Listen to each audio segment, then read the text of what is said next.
Senador, bueno, hoy por la mañana la presidenta pues dice que ella no está de acuerdo que con el 30, sino con el 27, y dice que quienes aspiren de su propio partido pues les vayan a mover.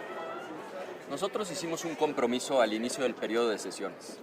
Dijimos con toda claridad que lo que fuera correcto, lo que fuera bueno para el país, nosotros lo íbamos a apoyar, y que lo que fuera nocivo, que afectara a las familias mexicanas, lo íbamos a rechazar.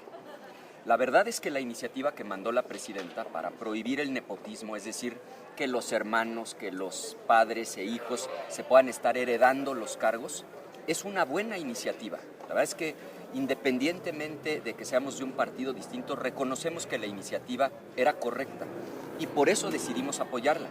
Lo que es verdaderamente increíble, yo diría hasta un poco surrealista, es que quienes terminamos votando a favor de la iniciativa de la presidenta para acabar con el nepotismo desde 2027 fuimos el PAN y Movimiento Ciudadano, y quienes se encargaron de echar abajo la iniciativa de la presidenta, moviendo esto a un futuro lejano, es decir, hasta el 2030, fue su propio partido, fue la mayoría que respalda al gobierno. Nosotros hicimos lo correcto, votamos a favor de prohibir el nepotismo, insistimos en que esto se hiciera de manera inmediata. Lo que nos parece surrealista, increíble, lamentable o ya de plano una simulación del gobierno es que fue el propio partido oficial el que terminó rechazando la iniciativa de la presidenta.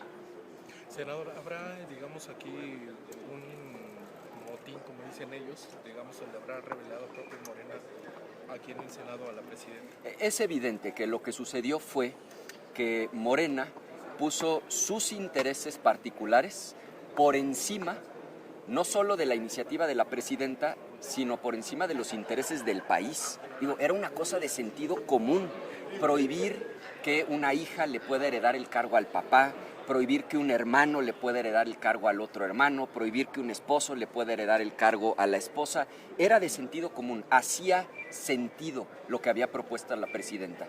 Nuestro compromiso fue ese. Cuando algo sea bueno y haga sentido lo vamos a apoyar y por eso lo respaldamos. Lo que sucedió es que Morena decidió poner por encima de la iniciativa de la presidenta y por encima de los intereses del país, pues sus intereses personales y particulares. Eso nos parece grave y es importante que la gente lo sepa. Y nos parece lamentable también, pero ese es un asunto interno de su movimiento, pues la falta de respeto a la propia presidenta, porque si ella está mandando una iniciativa insistiendo que eso es lo correcto y ni en su partido le hacen caso, pues nos parece que es algo que ellos tendrían que analizar seriamente. ¿Sería el preludio, digamos, de una disputa en las gubernaturas? Sí es el preludio de fracturas al interior de Morena. Cada vez es más evidente que ellos tienen conflictos internos, pero en todo caso ellos se tendrán que hacer cargo de ese problema. Senador, ¿todavía podría corregirse la plaga de esta propuesta de la Cámara de Diputados? Es decir, la oposición daría batalla todavía. Nosotros nos vamos a sostener en lo correcto, que es que se prohíba el nepotismo desde ahorita, que en la elección ya inmediata, la de 2027, esté prohibido. Así venía, por cierto, la iniciativa de la presidenta.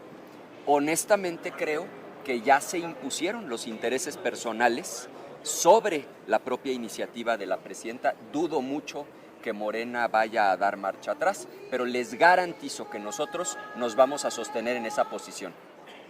Senador, se nos sumó el nearshoring. ¿Ahora qué fue eso, Diario se les ocurre una locura nueva, ¿no?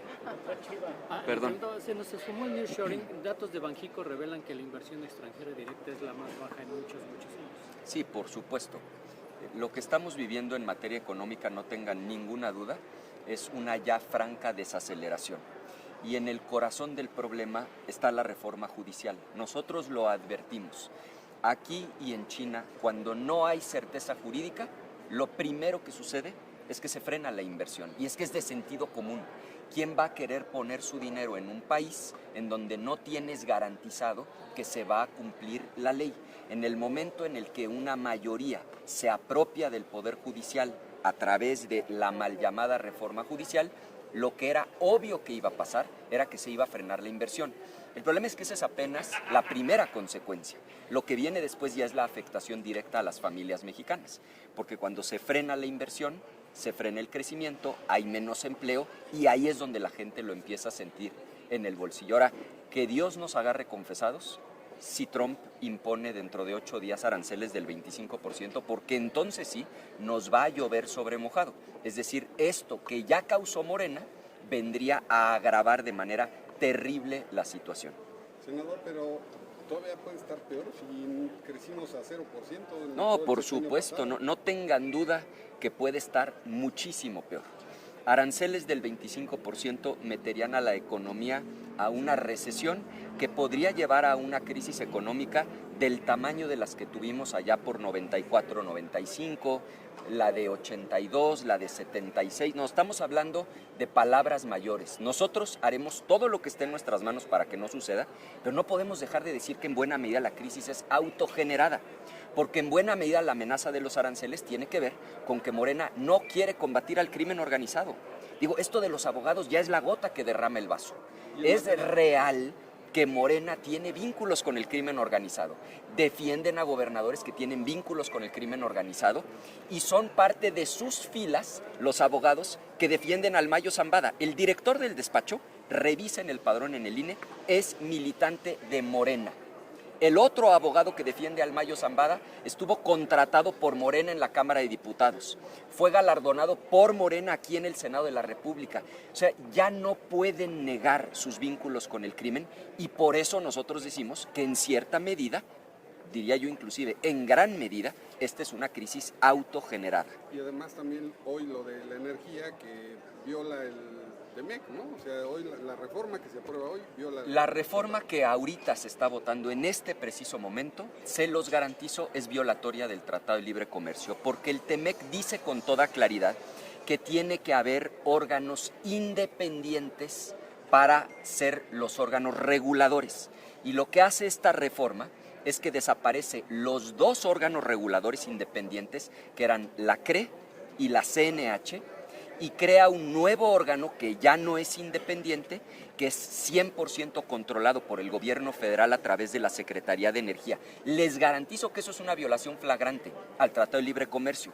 Por eso decimos que Morena, un día sí y otro también, se está dando balazos en el pie. Y claro, hoy no se nota, porque la economía no se ha colapsado. Nada más que, por un lado, defienden al crimen organizado, lo cual incrementa la amenaza de los aranceles, y por el otro lado violan el Tratado de Libre Comercio con la reforma que ahora mismo se está votando en el Pleno. Entonces ellos van a ser los responsables de esta crisis económica en caso de ocurrir. Desde ahora los responsabilizamos. Gracias. Gracias.